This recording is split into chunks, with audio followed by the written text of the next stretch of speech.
I used to believe that family would always be my greatest support, but life has a way of teaching you lessons the hard way. One day I found myself sitting alone at my kitchen table, the house quieter than ever, realizing I had to build a new kind of support system, one that wouldn't fade with time, distance, or circumstances. See, when you're young, you assume family will always be there. But as time goes on, people get busy. They move away, build their own lives. Sometimes they forget to call.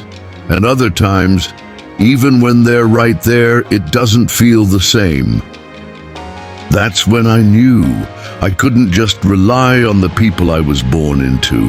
I needed something stronger, a foundation that wouldn't shake with life's changes. And what I found? It changed everything. Because let me tell you, there are 6 pillars of support that in many ways became stronger than family. They gave me stability, peace, and even happiness I never expected at this stage of life. And the last one? It's the one that made all the difference. But before we dive in, let me ask you something. Do you want to wake up each day feeling more confident, more capable, and more in control of your own future? Because if you do, you're in the right place. Hit that subscribe button and join this journey, because here we don't just talk about aging, we talk about thriving. Now let's get into it, starting with the first pillar that completely transformed my life. Pillar number 1, the power of chosen friendships. I'll never forget the day my old friend Sam called me out of the blue. "Haven't heard from you in a while," he said. "You okay?" Truth was, I wasn't, but I hesitated. I didn't want to admit it, didn't want to sound weak. So I just said, "Yeah, I'm fine." But Sam, he knew better. He laughed and said, "Come on now, you don't call, don't text. Either you hit the lottery and ran off, or something's up." And that right there, that was the moment I realized something important. Friendships don't just fade. We let them fade. And if we're not careful, we wake up one day wondering why we feel so alone. See, after 60, friendships become your lifeline. Unlike family, they're not there because they have to be. They're there because they want to be, and that makes all the difference. But here's the problem. A lot of us stop putting in the effort. Life gets busy, we get caught up in routines, and before we know it, weeks turn into months, months turn into years. We tell ourselves, they probably don't have time. Or worse, they haven't called me, so why should I call them? That kind of thinking. It robs us of some of the best connections we'll ever have. After that call with Sam, I did something I hadn't done in years. I picked up my phone, scrolled through my contacts, and started calling old friends, some I hadn't spoken to in over a decade.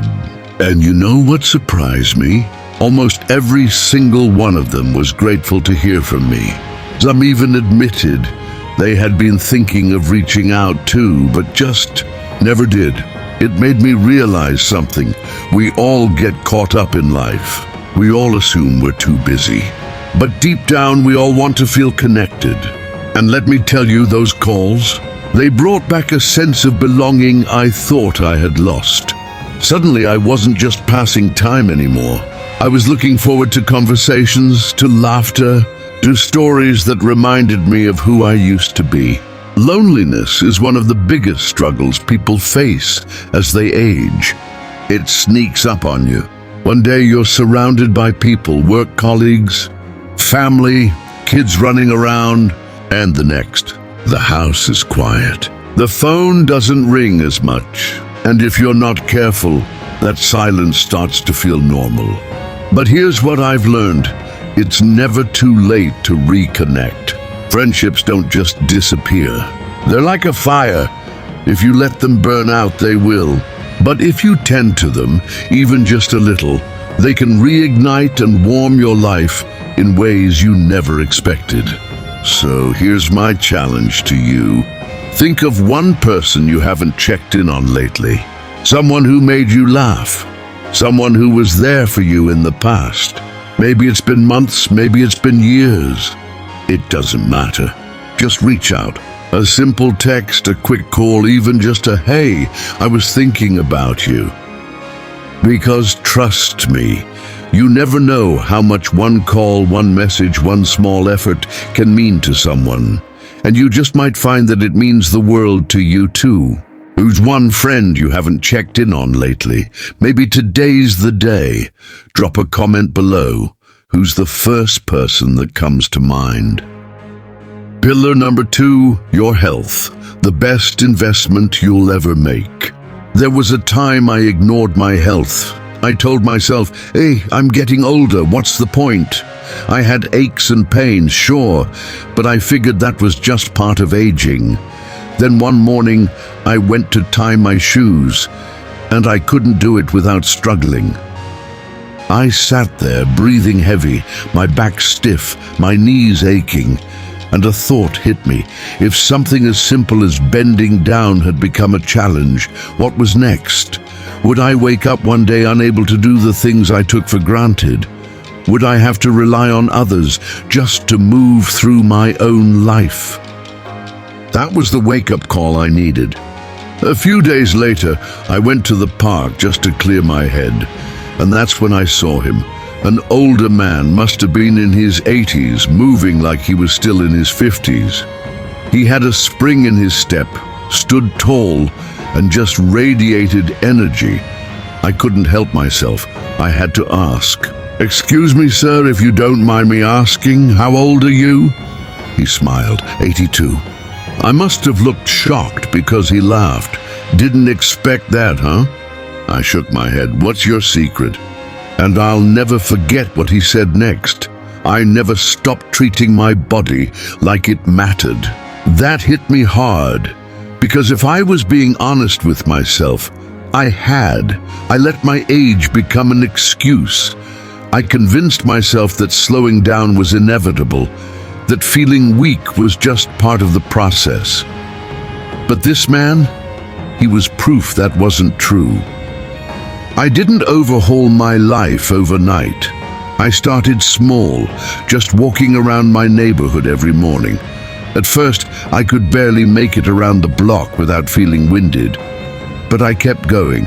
A few weeks later, I added some simple stretches in the morning. Then I started drinking more water, eating just a little better, cutting back on the junk. Nothing drastic, just small, manageable changes. And you know what happened?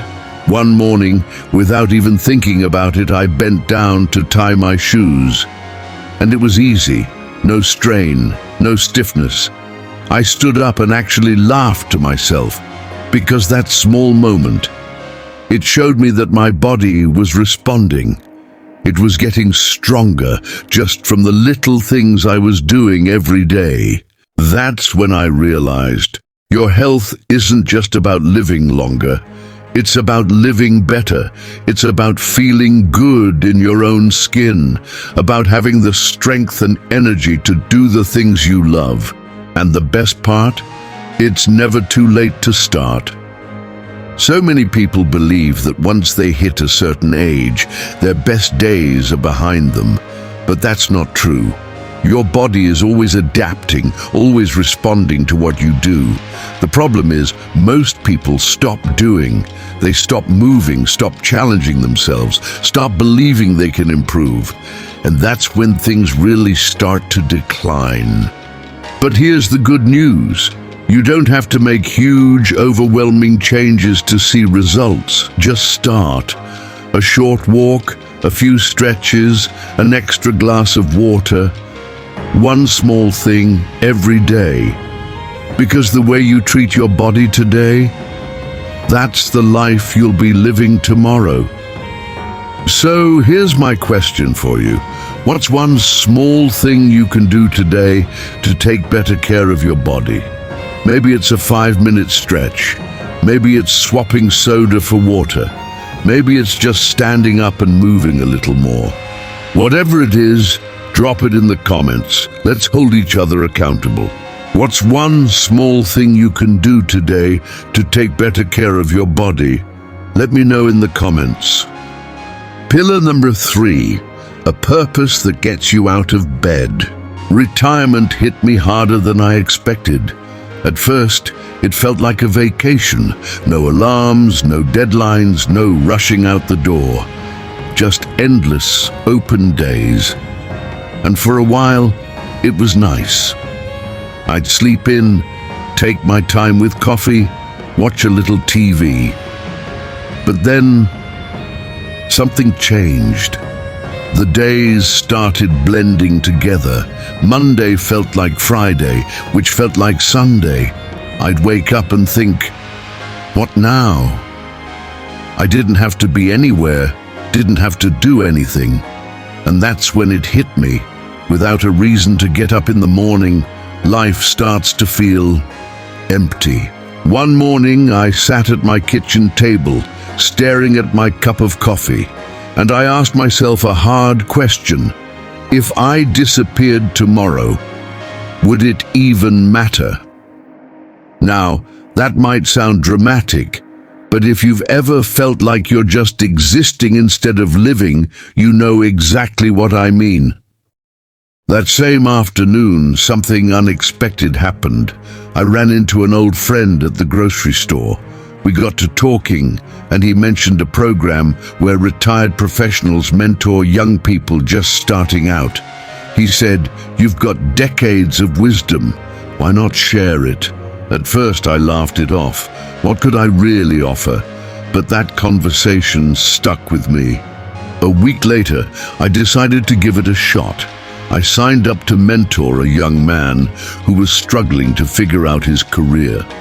We met for coffee, and within minutes I saw something familiar. Uncertainty, self-doubt, the same things I'd felt when I was younger. So I just shared my story, the mistakes I made, the lessons I learned. Nothing fancy, just honest conversation. And you know what? By the end of that hour, I felt something I hadn't felt in a long time: purpose. I walked away from that meeting feeling energized, useful, alive. And that's when I realized purpose isn't about a paycheck. It's not about a job title. It's about feeling like you matter, like what you do makes a difference, even if it's just in one person's life. Too many people retire and think their best days are behind them.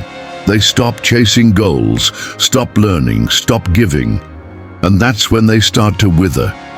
But here's the truth. We all need something that makes us feel needed. Whether it's mentoring, volunteering, creating, or simply being there for someone else, purpose isn't about what you do, it's about what you give. And the beautiful thing, the more you give, the more life gives back to you. So let me ask you, what's one thing you love doing that gives you a sense of purpose? It doesn't have to be big. Maybe it's helping a neighbor, teaching a skill, or even just sharing stories with someone who needs to hear them. Whatever it is, drop it in the comments below. Because finding purpose, it starts with a single step. What's one thing you love doing that gives you a sense of purpose? Let me know in the comments. Pillar number 4, financial independence, because peace of mind is priceless. There was a time I depended too much on others financially, and let me tell you, it never felt good. I remember sitting at my kitchen table, staring at a bill I wasn't sure I could pay, feeling a lump in my throat. I had worked hard my whole life, yet here I was, uncertain, uncomfortable, and quietly ashamed. The hardest part? Knowing I had to rely on someone else. And while my family was willing to help, I hated the feeling of being a burden. I never wanted to be the one making that awkward phone call, asking for just a little help this month. That was the moment I realized I had to take back control. not just for my bank account, but for my peace of mind. One day I met a man named Robert. He was in his 70s, retired, and completely financially independent. He lived comfortably, traveled when he wanted, and never had to ask for help. I asked him, "What's your secret?" He smiled and said, "I learned one thing early. Money gives you choices, and the less you need from others, the more freedom you have." That stuck with me, because up until that point, I thought financial independence was about being rich. But I was wrong. It's not about luxury. It's about security. It's about knowing that no matter what happens, you won't be left scrambling or dependent on others. I didn't suddenly strike it rich, but I did start making better choices. Here's what I changed. I got clear on my expenses. I sat down, looked at exactly where my money was going, and found small ways to cut unnecessary spending. I stopped ignoring my finances. Instead of avoiding my bank account, I checked it regularly and made a simple budget. I found new ways to earn. I started selling old things I didn't need, picked up a small side gig, and found ways to bring in extra money without exhausting myself. I stopped trying to keep up with others. I let go of unnecessary spending just to impress people. Instead, I focused on what actually mattered: security and peace of mind. And you know what happened? Slowly but surely, I started feeling lighter. That sense of worry I used to carry, it faded, because now I was in control. Financial independence isn't about having millions in the bank. It's about not having to worry. It's about waking up knowing you have options, that no matter what life throws your way, you won't have to beg, stress, or sacrifice your dignity. Because let me tell you, the best gift you can give yourself isn't wealth, it's peace of mind. Now I want to hear from you. What's one financial lesson you wish you had learned earlier? Maybe it's saving more, spending less, or investing sooner. Drop it in the comments below, because the best way to grow is by sharing what we've learned. What's one financial lesson you wish you had learned earlier? Let me know in the comments. Pillar number 5, a community that feels like home. Family isn't always blood. I learned that the day I walked into a community center, not expecting much, and left feeling like I had just found something I didn't even know I was missing. See, for years I told myself I was fine on my own. I had family, sure, but they were busy with their own lives. And friendships, those seemed harder to keep as I got older. People moved, schedules filled up, and before I knew it, I was spending more time alone than I ever had before.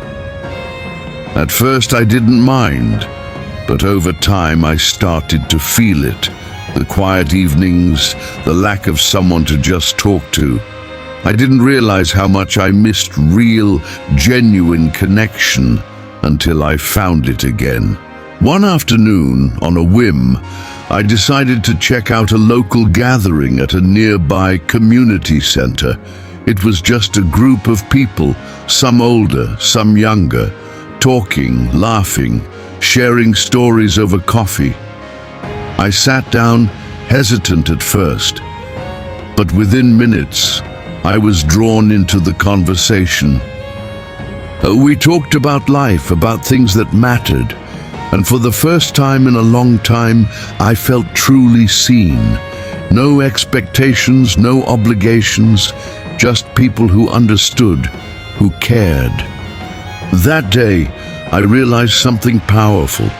Community isn't just about having people around. It's about having people who get you, who lift you up, who remind you that you belong. As we get older, our circles naturally shrink. But that doesn't mean we have to accept loneliness, whether it's a church group, a hobby club, a volunteer organization, or even an online community. Having a space where you feel connected can change everything. I used to think I didn't need new friends. Now, my week wouldn't feel complete without them. Building community doesn't have to be complicated. Start small. Join a local group, whether it's a book club, a walking group, or a faith community. Find a space where you can connect with like-minded people. Reach out first. Don't wait for others to invite you. Be the one to send that message, make that call, or set up that coffee date. Engage online. If in-person isn't an option, there are thousands of online groups where meaningful friendships are being formed every day. Show up consistently. The more you engage, the stronger those bonds become. Because at the end of the day, life isn't meant to be lived in isolation. We all need people who remind us that we matter. Now, I want to hear from you. Where do you find your strongest sense of community? Maybe it's a local group, an old friend, or even an online space that feels like home. Drop it in the comments below, because sharing our stories helps us all grow stronger together. Where do you find your strongest sense of community? Let me know in the comments. Pillar number 6, the final pillar. The one that changed everything, my own mindset. Looking back, I spent years searching for support in the wrong places. I thought if I just had the right friends, the right family dynamics, or the right circumstances, I'd feel secure. But the truth? The strongest support system wasn't out there. It was inside me all along. I learned this the hard way. There was a time when I felt stuck, waiting for someone to come along and make things better. Maybe you felt that too, hoping someone would check in, offer a hand, or just understand what you're going through. But one day, sitting alone at my kitchen table, I had a realization that changed everything. No one is coming to save you. At first, that thought scared me. It felt cold, even harsh, but the more I sat with it, the more I realized it wasn't depressing. It was empowering, because if no one was coming to save me, then that meant I had the power to save myself. And once I accepted that, everything changed. I stopped waiting for others to fix things for me. I took charge of my health, my happiness, my future. I stopped making excuses. No more "I'm too old" or "it's too late." I started where I was, with what I had. I took control of my habits, every small choice, what I ate, how I moved, the thoughts I focused on, started shaping my future. I let go of resentment. Instead of blaming others for what I didn't have, I focused on what I could create. I became my own best friend. I learned to enjoy my own company, to encourage myself instead of waiting for validation. And you know what happened? I stopped feeling helpless. I stopped feeling like life was something that was just happening to me. I started feeling strong, capable, in control. Everything else, your health, your relationships, your finances, none of it can truly change until you decide to change, until you choose to believe that you are stronger, more capable, and more in control than you've ever been told. Because at the end of the day, the greatest support system you will ever have is the one inside your own mind. Now I want to hear from you. What's one mindset shift that has changed your life? Maybe it's learning to let go, taking responsibility, or choosing gratitude. Drop it in the comments below, because the more we share, the more we grow. What's one mindset shift that has changed your life? Let me know in the comments. Here's the truth. You don't need to rely on anyone else to build a fulfilling life after 60. These 6 pillars, they changed everything for me, and they can for you too. Because aging isn't about watching life pass you by. It's about stepping into your power, making intentional choices, and proving to yourself that your best years aren't behind you. They're still ahead. Which of these pillars do you already have? And which one do you need to work on the most? Tell me in the comments. I'd love to hear your thoughts, your experiences, and even the lessons you've learned along the way. And if you want more real, practical advice to make these years the best of your life, hit that subscribe button. Because aging isn't about getting old, it's about getting better. Drop a comment below and let's keep this conversation going.